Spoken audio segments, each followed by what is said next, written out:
தமிழ் நண்பர்கள் அனைவருக்கும் வணக்கம். இன்னைக்கு நம்ம பார்க்க போற விஷயம் அப்படின்றது பாத்தீங்கன்னா ரொம்ப பெருசா சிந்திக்கக்கூடிய ஒரு விஷயம் கிடையாது. ரொம்ப கேஷுவலா நார்மலா நம்ம பார்க்கக்கூடிய ஒரு விஷயம் தான். இந்த லியோனி அவர்களுடைய பட்டிமன்றங்கள் நிறைய பேர் பார்த்திருப்பாங்க. ஆனா இப்ப இருக்கிற இளைஞர்கள் இந்த பட்டிமன்றம்லாம் பார்க்கறது கொஞ்சம் கம்மி தான். லியோனி அவர்கள் அவரோட பட்டிமன்றத்துல பாத்தீங்க அப்படின்னா சினிமாவை சார்ந்த கருத்துக்கள், சினிமாவை சார்ந்த விஷயங்களை பத்தி தான் அதிகமா பட்டிமன்றத்துல பேசுவாரு. அப்படி அவரோட பட்டிமன்றத்துல இனியவன் அப்படின்னு ஒருத்தர் பேசுவாரு. அவர் பாத்தீங்கன்னா ஒரு வாத்தியார்.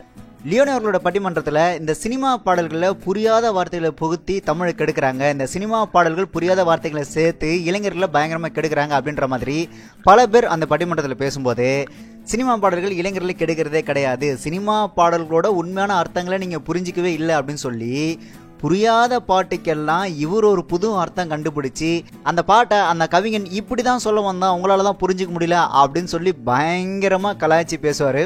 அவர் சொல்ற அந்த கருத்துக்கள் அந்த பாடல்களோட உண்மையான அர்த்தமே கிடையாது. ஆனா அவர் பேசுற விதம் இருக்குல்ல, அது ரொம்ப அருமையா இருக்கும். அப்படி அவர் என்னென்ன பாடல்களுக்கு விளக்கம் கொடுத்தாரு அப்படின்றத பத்தி தான் நாம இன்னைக்கு பார்க்க போறோம். இதுல முதல்ல பார்க்க போறது என்ன அப்படின்னு பாத்தீங்கன்னா, லாலாக்கு டோல் டப்பிமா கண்ணே கங்கம்மா அப்படின்ற பாட்டுக்கு அவர் ஒரு புது விதமான ஒரு விளக்கத்தை ஒன்று கொடுத்திருந்தாரு. ஒரு மனிதனால இப்படி கூட யோசிச்சு விளக்கம் கொடுக்க முடியுமா அப்படின்ற மாதிரி தான் அவரோட விளக்கம் இருந்தது. அவர் என்ன சொல்லியிருந்தாரு அப்படின்னா, பெண் சமுதாயம் இன்றைக்கு நாட்டிலே நன்றாக இருக்க வேண்டும் என்று ஒரு பாட்டு தான். லாலாக்கு டோல் டப்பிமா கண்ணே கங்கம்மா உன் இடுப்பை சுத்தி திருப்பி பாருமா, லாலாக்கு டோல் டப்பிமா கண்ணே கங்கம்மா உன் இடுப்பை சுத்தி திருப்பி பாருமா. பெண் சமுதாயத்திற்காக எழுதப்பட்ட பாடல் நடுவர்கள், பெண் விடுதலைக்காக எழுதினதா நடுவர்கள் அது எவ்வளவு அர்த்தம் எழுதியிருக்கான் பாருங்க. லாலானா திருநெல்வேலி மாவட்டத்தில் இருக்க இனிப்பு கடையோட பேர் லாலா கடை. டோல்னா அடுப்பு, டானா டப்பி, மானா மாவு. இந்த கடையில வேலை செய்ய கங்கம்மா திரும்பி அடிக்கடி பாருமா, நெருப்புல சேலப்பட்டு தீ பிடிச்சுக்க போகுது சேஃப்டிக்காக எழுதப்பட்ட பாட்டு. இது ஒரு பக்கம் இருந்தா, இந்த சிலம்பாட்டம் படத்துல என்னமோ பண்ணலாம் டிஸ்கோவுக்கு போகலாம் அப்படின்ற பாட்டு வரும்போது அதுல ஒரு சின்ன பீட் ஒன்று வரும்.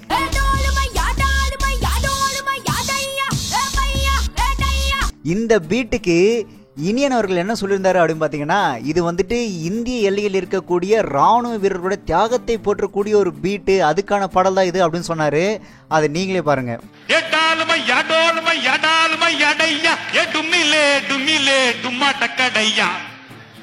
தியாகத்தை உணர்த்தக்கூடிய எல்லையில இருக்கின்ற என்னுடைய ராணுவ சகோதரர்களை நினைத்து நினைத்து எழுதி உருகி உருகி எழுத பாட்டு நடுவர்கள். இது எனக்கு கோவரானா ஐயா, உன் மனசுல என்னதாயா நினைச்சுக்கிட்டு நடுவர்கள பருப்பு நடுவர்கள எல்லையிலே காவல் காக்கின்ற நம்முடைய ராணுவ வீரர்கள் சப்பாத்தியும் பருப்பும் டால்ல டோல்னா அடுப்பு, அந்த இடத்துல வெறும் குள்ளதான் இருக்கும், நெருப்பை வச்சுக்கிட்டு அப்படியே உட்கார்ந்துட்டு இருக்கான். அவன் கேட்கின்ற சத்தம் எல்லாம் டுமிலு டுமிலு டும்மா தக்கடையா. அவன் கேட்ட சத்தம் டுமிலு டுமிலு, ஆனால் செத்தவை எல்லாம் எதிரி நாட்டுக்காரன் டையா டையா டையா. இவ்வளவு இந்திய இறையாண்மையை நினைத்து எழுதிய பாடல் எப்படி குற்றம் ஆகும்? இந்த விளக்கெல்லாம் கொஞ்சம் அநியாயம் தான். அதே மாதிரி அட்ராட்ரா நாக்குமுக்க பாட்டுக்கும் கொடுவா மிஸ் போடுற பாட்டுக்கும் ஒரு விளக்கம் கொடுத்திருந்தாரு. சிலப்பதிகாரத்தை முழுசா சொல்ல முடியுமா? எழுதியிருக்கான் பாருங்க. பொண்ணுங்களை பிறக்க வச்சான், பொண்ணுக்குள்ள கருவு வச்சான், கற்ப வச்சான், மதுரை எழுதி அணைங்கடா அணைங்கடா அணைங்கடான்னு கண்ணகி மதுரையை எரித்த விஷயத்தை சொன்னான். சிலப்பதிகாரம் ஓவர். நான் கேட்கிறேன், பக்தி இலக்கியங்களாக எழுதப்பட்ட கொடுவா மீசை அருவா பார்வை ஆறுமுகம் தான் கைய வச்சான் தூள். கொடுவா மீசை அருவா பார்வை யாருடைய பார்வை என்றால் சூரபத்மனுடைய பார்வை. ஆறுமுகம் என்னுடைய அப்பன் முருகன், அவன் கையை வைத்தால் தூள்.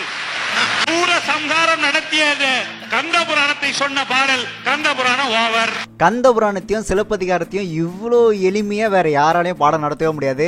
அவ்வளோ அழகா சொல்லியிருந்தாரு இனியவனர்கள். அடுத்து ஜெமினி படத்துல வந்த இந்த கட்ட நாட்டுக்கட்டை அந்த பாட்டு இருக்கு இல்லையா, அந்த பாட்டு வரும்போது அப்போ மிகப்பெரிய பிரச்சனை ஆச்சு. இதை பெண்களை இழிவுபடுத்துற மாதிரி இருக்கு, இந்த மாதிரிலாம் பாட்டு எழுதுறாங்க அப்படின்னு சொல்லி அந்த பாடல் ரிலீஸ் ஆன போது அவ்வளோ பெரிய பிரச்சனை வந்துச்சு. ஆனா அவ்வளோ பெரிய பிரச்சனையை இனியவனவர்கள் எவ்வளவு ஈஸியா கிளாரிஃபை பண்றாருன்னு பாருங்க. ஏ கட்ட கட்ட கட்ட கட்ட நாட்டுக்கட்ட நாட்டுக்கட்ட நல்லா தானே இருக்கு. பெண் என்பவள் வீட்டிற்கு மட்டுமே இருக்கக்கூடிய வீட்டு கட்டையாக இருக்கக்கூடாது, தூணாக இருக்கக்கூடாது, இந்தியாவை தாங்கி நிற்கின்ற இந்த நாட்டுக்கே கட்டையாக இருக்க வேண்டும். அதே மாதிரி வில்லை படத்துல வந்த அந்த டாடி மம்மி வீட்டில் இந்த பாட்டுக்கு ஒரு விளக்கம் கொடுத்தாரு பாருங்க, அது இன்னும் வேற ரகம். டாடி மம்மி வீட்டில் இல்ல, தடபோட யாரும் இல்ல, விளையாட போவோம் உள்ள வில்லாடா. எவ்வளவு நல்ல பாட்டு இந்த பாட்டு. டாடி மம்மி வீட்டில் இல்ல, தடபோட யாரும் இல்ல, விளையாடுவோமா உள்ள வில்லாடா. வில்லாளன் என்று சொன்னால் ராமன். டாடி மம்மி வீட்டில் இல்லை, தடை போட யாரும் இல்லை, விளையாட போமா உள்ளே வில்லாளன் ராமன். என்னுடைய காதலன் ராமனை போன்றவன். அவனால் எனக்கு ஒரு தீங்கும் வராது. அதனால் அப்பா அம்மா இல்லனா கூட பரவாயில்ல, உள்ள வாடா என்று நினைக்கின்ற. இதெல்லாம் விட இன்னும் ஒரு படி மேலே போயிட்டு அன்னியன் படத்துல வந்த இந்த அண்டங்காக்கா கொண்டக்காரி பாட்டுக்கு அவர் ஒரு விளக்கம் ஒன்று கொடுத்திருந்தாரு. இந்த அளவுக்குலாம் ஒரு மனுஷனால சிந்திக்க முடியுமா அப்படின்னு யோசிக்கக்கூடிய அளவுக்கு அவரோட விளக்கங்கள் இருந்தது. அண்டங்காக்கா கொண்டக்காரி ரண்டக ரண்டக ரண்டக ரண்டக அச்சு வெல்ல பேச்சுக்காரி ஒன்னும் தெரியலையா? ரண்டக ரண்டக ரண்டக போடுறா ரண்டக ஐயாரெட்டு பல்லுக்காரி ரண்டக ரண்டக ரண்டக படிச்சவர் எழுதின பாட்டு தான். நடுவர் அவர்களே சில அறிவாளிகள் நல்ல பாட்டு எழுதுறாங்க. அதுக்கு ஒரு நம்ம சமயம் சார்ந்த நிகழ்ச்சினால சமய பாடல்களை தயவு செஞ்சு கொச்சப்படுத்த வேண்டாம். நீங்க பாடின அந்த பக்தி பரவசம் மூட்டக்கூடிய பாடலை தயவு செய்து வேண்டாம், நாம் கொச்சைப்படுத்த வேண்டாம் அப்படின்னு நினைக்கிறேன். நான் பாடினது பக்தி பாட்டா?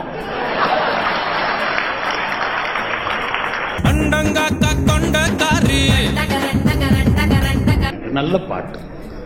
அண்டம் காக்கா கொண்டக்காரி. அண்டம் என்றால் உலகம், உலகத்தை காக்கின்ற கொண்டைக்காரி மதுரை மீனாட்சி அம்மனை புகழ்ந்து பாடிய பாட்டு.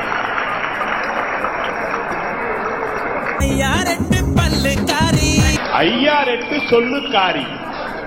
5 எழுத்து மந்திரம், 6 எழுத்து மந்திரம், 8 எழுத்து மந்திரம். சரவணபவா, நமசிவாய, நமோ நாராயணா என்று இத்தனை சொல்லுக்கு சொந்தக்காரி. உங்களுக்கு என்ன குழப்பம்? ரண்டக ரண்டகன்னா என்ன? இதுக்கெல்லாம் குழப்பமே தேவையில்லை. சிவன் வீட்டுல சிவனுக்கு 2 பொண்டாட்டி, அந்த வீட்டுல 2 அக்கா இருக்காங்க. முருகனுக்கு 2 பொண்டாட்டி, அந்த வீட்டுல 2 அக்கா இருக்காங்க. பெருமாளுக்கு 2 பொண்டாட்டி, அந்த வீட்டுல 2 அக்கா இருக்காங்க. எல்லா வீட்டுல 2 அக்கா. இதே மாதிரி குஷி படத்துல வந்த ஒரு பொண்ணு ஒண்ணு நான் பார்த்தேன் அப்படின்ற பாட்டுக்கு அவர் என்ன விளக்கம் கொடுத்திருந்தாரு அப்படின்னா, எங்களுடைய கவிஞர் பாட்டுல எது சொன்னா தெரியுங்களா? இவ்வளவு பெரிய மகாபாரத்தை சொன்னான் பாருங்க.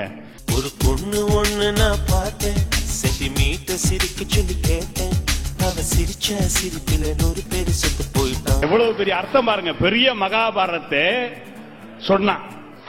ஒரு பொண்ண ஒண்ணு நான் பார்த்தேன், சென்டிமீட்டர் சிரிக்க சொல்லி கேட்ட. யாரு? பாஞ்சாலி சிரிச்சா, கௌரவர்கள் 100 பேர் செத்து போயிட்டாங்க. இங்க இசையமைப்பாளர் என்ன வேலை பண்ணாங்க தெரியுங்களா? அதுக்கு முடிஞ்ச பிறகு அந்த வரி முடிஞ்ச உடனே ஐயோ ஐயோ ஐயோ இதான் எழுதுனீங்க. பாப்பு பாப்பு பாப்பு பாப்பு. நடுவர் அவர்களே, அவங்க சொந்தக்கார பையன் பாபுவும் கூட சேர்ந்து செத்துருக்கா. அதுக்கு என்னத்துக்கு இதுக்கெல்லாம் போய்?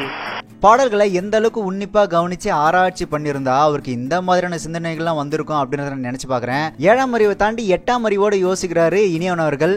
ப்ரோ, இதெல்லாம் ஒரு விஷயமா அப்படின்னு நினைக்கலாம். இதெல்லாம் ரொம்ப பெரிய விஷயம்லாம் கிடையாது. ஆனால் நிஜமாவே நாம் நின்று ரசிக்கக்கூடிய விஷயங்கள்லாம் இதுவும் ஒன்று.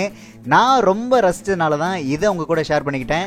இவர் கொடுத்த விளக்கங்கள்லேயே எந்த பாடலுக்கான விளக்கம் உங்களுக்கு ரொம்ப பிடிச்சிருந்தது அப்படின்றத கமெண்ட் பாக்ஸில் கமெண்ட் பண்ணுங்க.